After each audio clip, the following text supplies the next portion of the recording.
começo a desenvolver um projeto, não importa o objetivo dele e tal, eu sempre tento ter um elemento ou algum momento que eu faço um rascunho desse projeto e eu consigo já visualizar mais ou menos quantos elementos o mesmo vai ter. Isso acontece bastante, por exemplo, quando eu tenho que montar um layout, um banner, o que seja, e eu tenho um rascunho e desse rascunho eu já consigo visualizar quantas camadas o Photoshop vai possuir. No caso da gente, né, nós já temos a arte pronta, que é essa referência, e como eu mostrei para vocês no vídeo anterior, basicamente toda a aplicação dela acontece dentro de duas únicas imagens, que é o fundo colorido e tal aplicado para gente, e a moto que também ela é composta dentro dessa imagem. O que acontece, que é interessante, sempre que você tiver um projeto nessa linha de raciocínio, você já tentar visualizar mais ou menos quantas camadas ou quais camadas você vai ter para que você possa reaplicar isso no Photoshop da maneira muito mais tranquila. Isso defendendo, né, que todo projeto que você venha a executar, você vai ter um rascunho, você vai ter uma pré-estrutura e isso vai te ajudar a tá realmente dando um arte, dando um norte para a sua composição. Então, o que vai acontecer, né? Qual a nossa linha de raciocínio? Olhando para essa arte pronta, é legal você tentar ter noção mais ou menos quantos elementos tem. Se a gente parar para contar, isso levando em consideração as mudanças, né, que tem no decorrer da cena, nós temos a moto em si, então contamos um único objeto. Nós temos dois, o que seria aqui os textos, tá? Então a gente pode denominar aqui 2 e 3, né, para o texto superior e o inferior. Então já temos aí três, o que seriam 3 camadas, por exemplo. Temos o logo da Honda e da CBR 300, então 5 e 6.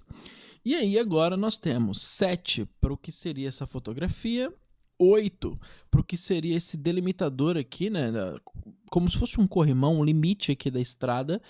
9, né, o fundo preto e branco, e 10, nós temos essa barra preta acontecendo embaixo, onde está posicionado todo o texto, né, que é carregado na imagem.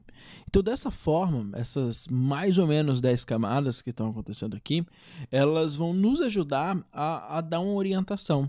Só que antes, você vai conseguir perceber que, por exemplo, a imagem de fundo, né, aquela que está lá na nossa pasta, ela é reaplicada mais de uma vez. Ela vai acontecer constantemente e, a partir disso, a gente vai ter, né, o que seriam as estruturas, né, da composição pronta. Então, se eu olho na nossa referência, eu consigo perceber que eu tenho o fundo acontecendo na fotografia, no limite, que eu vou chamar de corrimão, e na parte preta e branca. Então, o que eu vou estar fazendo? Dentro do Photoshop, né, eu vou estar trazendo essa imagem aqui de fundo, então ela está aqui estruturada tranquilamente. E como eu já sei que ela vai acontecer 3 vezes, imediatamente eu faço as cópias para que eu tenha essa distribuição. Então agora, com a camada background aqui disposta, eu vou dar aqui um duplo clique só para desbloquear e ter um nome, né, para estar diferenciando das outras. Então eu vou colocar aqui, por exemplo, PB, tá, de preto e branco. E vou duplicar ela 2 vezes para que eu tenha as outras 2 variações que existem na camada. Então, dupliquei mais uma, que vai ser a foto. Então, dando duplo clique aqui onde tem o nome da camada, vou botar aqui o FT de foto. E dupliquei novamente com o atalho Ctrl J, ou vindo no menu Layer, Duplicate Layer, tá? Eu posso vir aqui e falar também que essa camada ela vai ser chamada, por exemplo, de CM, tá? Vamos entender que essa parte aqui é um corrimão, é um limite de estrada, certo? Então, nesse momento, a gente acabou de distribuir, né, a imagem de fundo, aquela imagem principal, vamos dizer assim, em 3 situações que ela vai acontecer. Então, de primeira, o que eu vou me preocupar, né? Eu preciso estar criando cada situação, né, dessa imagem. Então imagina que agora, por exemplo, o meu objetivo é estar criando o que seria a fotografia. É esse Polaroid que é ilustrado para a gente no momento que nós visualizamos aqui, né, a nossa composição.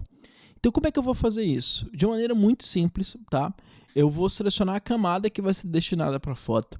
Se você quiser, você pode tirar a visualização da camada de cima, até para que você, no momento que esteja fazendo os recortes e tal, você já tenha a visualização de imediato, né? Então eu tirei a visualização da camada de cima e nesse momento só vejo aqui o que seria a fotografia.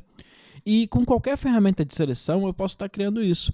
Porém, para ser fácil, né, e assumir uma forma um pouco mais correta, eu vou estar pegando aqui a retangular marquee, vou estar tracejando esse retângulo dentro da minha composição. Então, deixando aqui mais ou menos dessa maneira, tá? E aí, como nós já vimos em outras situações, a partir do momento que eu mantenho a ferramenta que criou a seleção ainda ativa e pressiono o botão direito, ele me abre o menu onde eu consigo lapidar essa seleção já criada. Lembrando que essas características, né, essas propriedades aqui expostas, elas são também visualizadas aqui dentro do menu Select.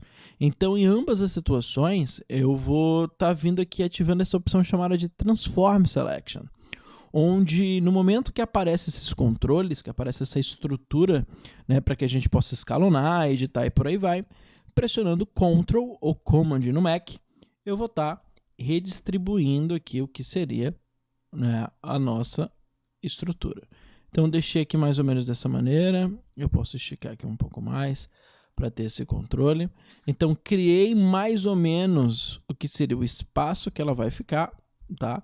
Então, essa ideia da perspectiva, né, eu só alonguei um pouco mais esses dois pontos da lateral e reduzi, né, da outra, do inverso.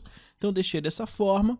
E aí eu quero excluir essa parte vazada. Então, o processo é muito simples, é só eu inverter a seleção com o botão direito novamente, pois eu ainda estou com a ferramenta que tenha esse poder de selecionar, deleto, e aí você já vai perceber que na miniatura da sua camada é que ele já tem a parte excluída. Se você tirar a visualização da camada de baixo, você já percebe que o resultado, né, já está aí bastante evidente, você já tem a demarcação acontecendo de uma forma bastante inteligente, vamos dizer assim. Da mesma maneira que nós já temos, né, o que seria a parte da fotografia demarcada, essa mesma situação acontece com o corrimão. Porque se nós olharmos aqui para a nossa referência, você percebe que o corrimão ele também é uma camada, pois todo o fundo ele está preto e branco, a fotografia está colorida, mas vai ter esse detalhe branco aqui, e o corrimão ele está saindo de dentro. Você tem realmente a ilusão que ele está saindo de dentro da fotografia e simula esse aspecto um pouco mais próximo do 3D. Então, dessa maneira, eu vou para a camada voltada para o corrimão, então já tenho a visualização de tudo. É legal você ter uma noção aqui mais ou menos de onde você vai começar a selecionar o corrimão, então eu vou pegar desse limite. E aí vai novamente aquela ideia de você ir na experiência e sentir qual ferramenta de seleção vai ser mais útil para ti. A ferramenta que vai nos ajudar, pelo menos no meu ponto de vista, se você já conhecer outras, já ter uma noção, você pode escolher, não tem problema, é o que seria aqui o laço poligonal. Porque como só são retas, né? Então eu venho, me preocupo em estar demarcando aqui mais ou menos os pontos que eu quero. Então deixando aqui mais ou menos dessa maneira, acabou adicionando o ponto, backspace para remover. Então, posicionou